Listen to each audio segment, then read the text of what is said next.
From the air, it's a monument to human ingenuity, a hydroelectric project that has powered about 70,000 homes for a century. But this concrete titan on the Clackamas River is only half the story. The other half is a story of survival, a struggle that plays out every year in the waters below. In this drone journey, we'll explore the historic dams and the massive fish ladders that represent a century-long effort to balance power with one of Oregon's most iconic natural wonders, the Salmon Run. Flowing from the high slopes of the Cascade Mountains, the Clackamas River is the lifeblood of this region, a ribbon of turquoise water carving its way through dense Oregon forests. For over a century, its immense power has been harnessed by a series of dams, an engineering feat that fueled the growth of Portland and the surrounding communities. This is the Clackamas River Hydroelectric Project. Our journey begins where the project itself did, at the downstream end. This is the River Mill Dam near the town of Estacada. Completed in 1911, it's a living piece of history. Its unique concrete slab and buttress design was the first of its kind on the West Coast. Today, River Mill is listed on the National Register of Historic Places, a testament to the ambition of early 20th century builders. It was originally called Station M, the 12th in a series of generating plants built to satisfy Portland's booming population. After the 1905 Lewis and Clark Exposition electrified the city with possibility. It has been in continuous operation ever since, its generators still spinning to power more than 10,000 homes. As we fly a few miles upstream, we arrive at the site of the very first dam on the Clackamas, a place that tells a story of change. This is the Faraday site. The original powerhouse began operation in 1907. For over a century, it was a workhorse of the system. But by 2018, the historic structure was showing its age. In a bold move, the original powerhouse was demolished to make way for a brand new facility.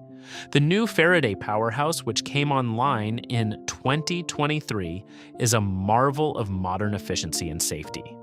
It uses state-of-the-art turbines that not only generate more power from every drop of water, but are also designed to be safer for fish. This site embodies the entire story of this river, a deep respect for history, coupled with a relentless drive to innovate for the future. Continuing our ascent up the river, we come to the titan of the project, the North Fork Dam. Completed in 1958, this was the last major dam built on the river, and it is by far the largest. Its elegant, thin arch design was a marvel of post-war engineering, and it dramatically increased the project's generating capacity. North Fork doesn't just produce power, it acts as the control center for the system, regulating the flow of water to the downstream dams at Faraday and River Mill. It created the sprawling North Fork Reservoir, a popular spot for recreation, but its construction also presented the greatest challenge yet to the river's fish. Far upstream from here, tucked into the Mount Hood National Forest, lies the Oak Grove development. Built in the 1920s, this is the most efficient hydro facility in the project, thanks to a sharp drop in elevation that rushes water into its powerhouse at incredible speed. The combined power of these dams is immense, but in the mid-20th century, a growing chorus of voices, from fishermen to environmentalists and Native American tribes, began to ask a critical question: what about the fish? The secret to the Oak Grove facility's efficiency begins high in the Cascades, miles from the powerhouse itself. The journey starts at Timothy Lake, which feeds water into the Oak Grove fork of the Clackamas River. The water then flows to Lake Harriet, where it is captured and funneled into a massive pipeline. This nearly 7-mile-long conduit winds its way through remote forests and mountains. Before its final descent, the water reaches a small but critical reservoir, Frog Lake. Completed in 1953, Frog Lake acts as a surge tank, smoothing out uneven flows in the pipeline to ensure a steady, powerful delivery to the turbines. From Frog Lake, the water makes a final, dramatic 900-foot drop to the Oak Grove powerhouse, generating immense pressure and power. This ingenious system of lakes and pipes, largely hidden in the wilderness, is what makes the Oak Grove plant a powerhouse for the entire project. In the early days of hydropower, dams were seen purely as instruments of progress. Little, if any, thought was given to mitigating their impact on fish. They were simply viewed as blockades. Salmon and steelhead, which for millennia had spawned in the upper reaches of the Clackamas, suddenly slammed into impassable walls of concrete. Their populations crashed. The ancient cycle was broken. For decades, the solution was a patchwork of efforts, retrofitting early dams with rudimentary ladders, operating hatcheries to supplement the collapsing wild populations, and even physically trucking fish around the obstacles. These were stopgap measures born from a growing awareness that something precious was being lost. This is the solution, and it's breathtaking. Hugging the eastern bank of the river, this is the North Fork Fish Ladder. At nearly 2 miles long, it's one of the longest of its kind in the world. Completed in 1958, alongside the dam itself, it was a revolutionary concept.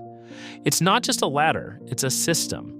It consists of a series of concrete water steps allowing adult fish to gradually swim their way upstream, bypassing the towering dam. At the base of the system, a carefully managed flow of attraction water acts like a beacon, guiding migrating adults away from the powerhouse and into the ladder's entrance.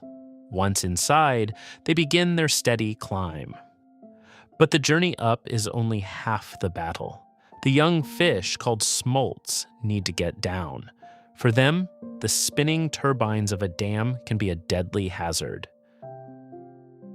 This is where the modern system gets truly ingenious.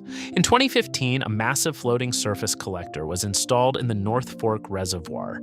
It uses the fish's own natural behavior, their instinct to follow the current, to guide them toward a safe passage. From the collector, the juvenile fish enter a pipeline.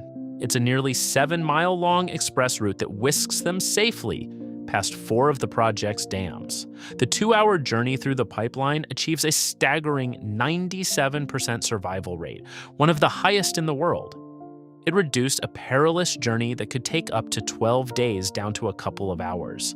At the downstream end, they are gently returned to the river to continue their migration to the Pacific Ocean.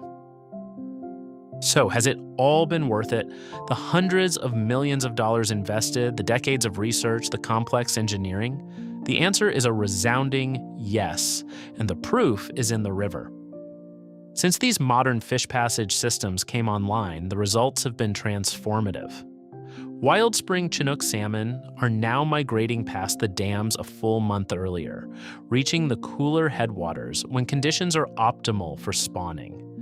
In a tributary near the Oak Grove facility, Chinook have been observed spawning for the first time in 90 years, a direct result of habitat restoration and access, and the return numbers are telling.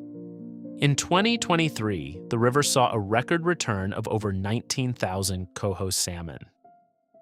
That same year, over 4,700 king salmon passed the North Fork Dam, the second highest number since counts began in 1958. 4 of the 6 largest Chinook returns on record have all occurred in the last 8 years. As we take one last look at the Clackamas River, winding its way from the mountains to the valley, it's clear this is more than just a power source. It is a living laboratory, it's a recreational haven, and it's a testament to a hard-won compromise forged over a century between the needs of a growing society and the timeless rhythms of the natural world.